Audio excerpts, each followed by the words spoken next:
Assalamualaikum warahmatullahi wabarakatuh. Saya Ananda Dwi Lestari dengan NIM 1262042010065 Tadris Matematika kelas 4E.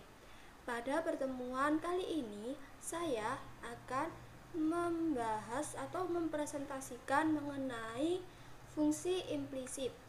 Bentuk-bentuk fungsi yang dibahas sampai pokok bahasan ini dinyatakan dalam satu variabel secara eksplisit dalam bentuk y sama dengan fx.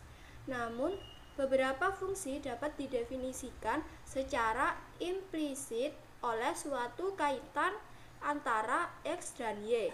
Sebagai contoh adalah fungsi yang berbentuk x kuadrat plus y kuadrat sama dengan 16 atau x pangkat 3 ditambah 2y kuadrat sama dengan 4xy. Dalam beberapa kasus dimungkinkan fungsi-fungsi implisit dapat dipecah menjadi sebuah atau beberapa fungsi eksplisit. Misalnya, fungsi implisit berbentuk x kuadrat ditambah y kuadrat sama dengan 16 dapat dipecah menjadi dua buah fungsi eksplisit dalam x, yaitu y sama dengan akar 16 negatif x kuadrat dan y sama dengan negatif akar 16 min x kuadrat. Apabila grafik fungsi implisit x kuadrat plus y kuadrat sama dengan 16 digambar, maka akan diperoleh grafik berbentuk lingkaran, karena setengah lingkaran atas berasal dari y sama dengan akar 16 min x kuadrat dan setengah yang bawah berasal dari y sama dengan negatif akar 16 min x kuadrat. Grafik fungsi implisit sebenarnya dapat dibuat dengan perintah plot, tetapi harus lebih dahulu diuraikan dan dinyatakan dalam fungsi eksplisit dalam x yang seperti halnya fungsi yang menghasilkan lingkaran tersebut. Tentu saja hal ini akan membutuhkan banyak waktu. Untuk memudahkan hal itu, Maple sendiri menyediakan function khusus untuk menggambar grafik fungsi-fungsi implisit.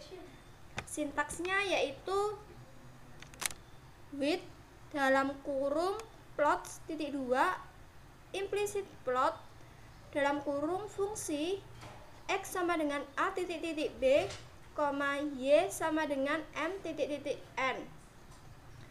Perintah implicit plot juga menggunakan paket plots. Nilai-nilai a, b, m, dan n adalah parameter yang merupakan batas untuk nilai x dan y untuk fungsi yang akan digambar.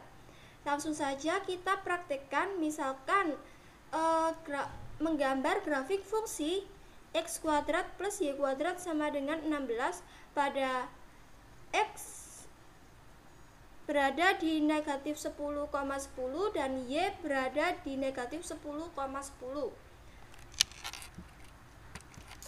dengan sintaks with dalam kurung plot titik 2 implicit plot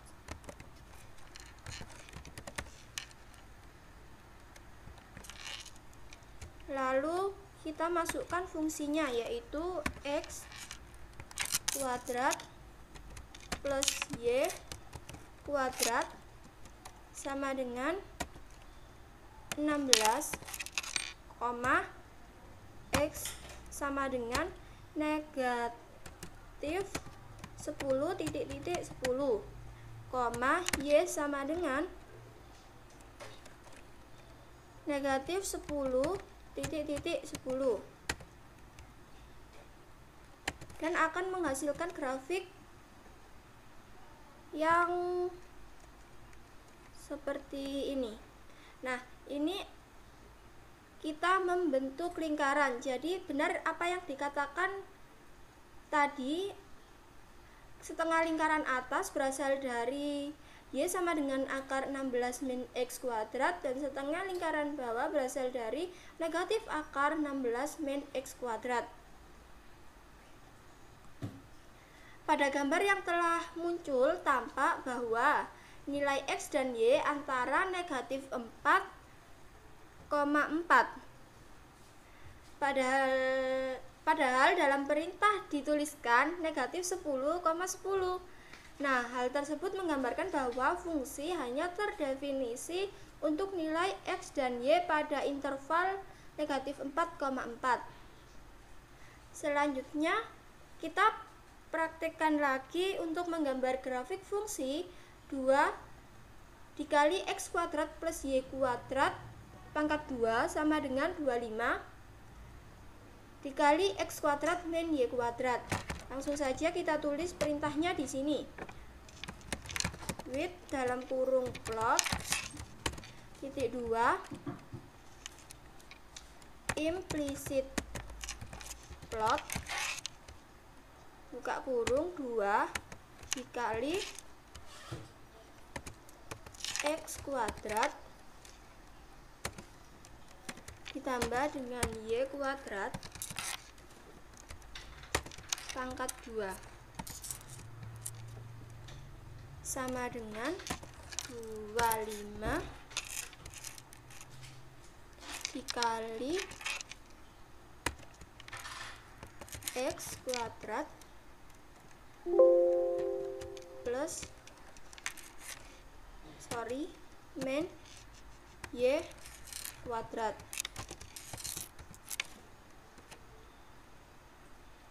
dengan X sama dengan min 4,4 dan Y sama dengan min 4,4 tutup kurung. Nah, hasil perintahnya akan tampak seperti ini. Nah, tampak pada gambar di sini bahwa untuk titik 0,0 tidak dilewati oleh grafik. Padahal seharusnya titik tersebut dilewati karena untuk titik 00 persamaan yang diberikan akan terpenuhi. Hal ini disebabkan jumlah titik-titik pada grafik plot kurang banyak. Secara default jumlah minimum titik yang digambar pada mapel adalah 50 buah.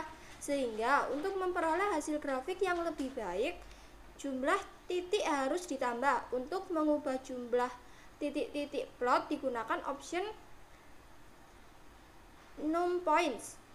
Berikut ini perintah implicit plot yang sudah diubah jumlah titiknya menjadi 1000 points. Jadi kita tambahkan num points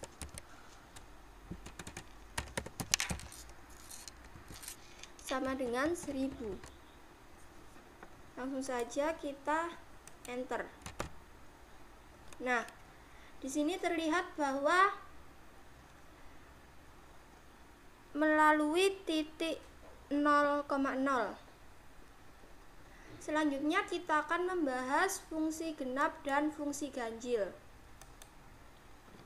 Secara teori, jika fungsi f memenuhi f min x sama dengan fx untuk setiap bilangan x di dalam domain, maka f disebut fungsi genap.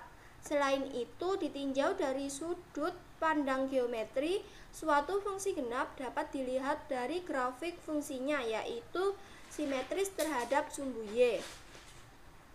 Ada beberapa contoh penentuan apakah suatu fungsi itu termasuk fungsi genap atau bukan dengan menggunakan mapel. Langsung saja kita tuliskan fungsi dengan menggunakan mapel dengan langkah-langkah. Sintaksnya f.2 sama dengan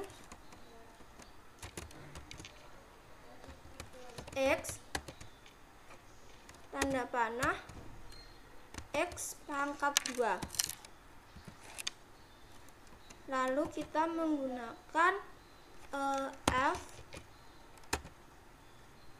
min x, maka hasilnya juga x pangkat 2.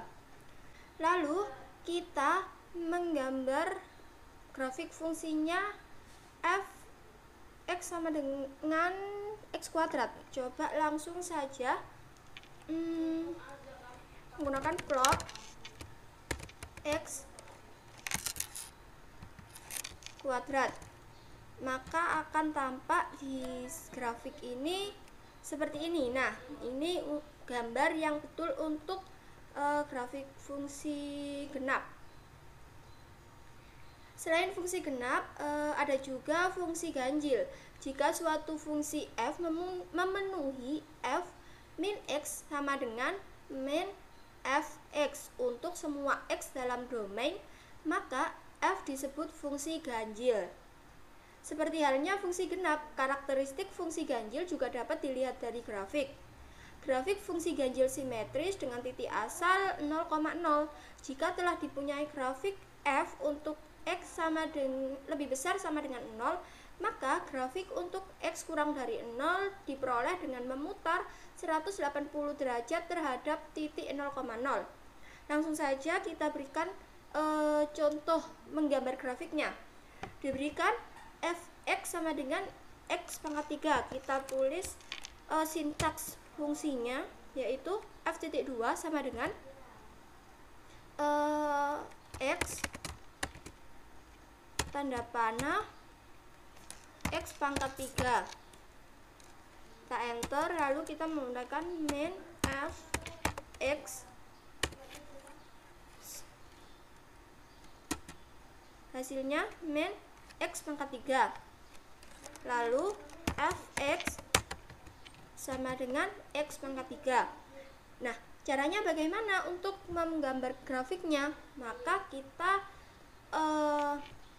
menggunakan plot, sintaks plot x pangkat 3. Maka dari itu akan menghasilkan grafik seperti ini. Tampak bahwa grafik fungsi simetris pada titik 0,0. Dengan kata lain, grafik fungsi f untuk x kurang dari 0 dapat diperoleh dengan memutar grafik f untuk x lebih besar sama dengan 0 sebesar 180 derajat. Mungkin hanya itu saja penjelasan dari saya.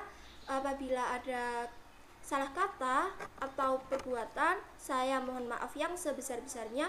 Wabillahi taufiq wal hidayah. Wassalamualaikum warahmatullahi wabarakatuh.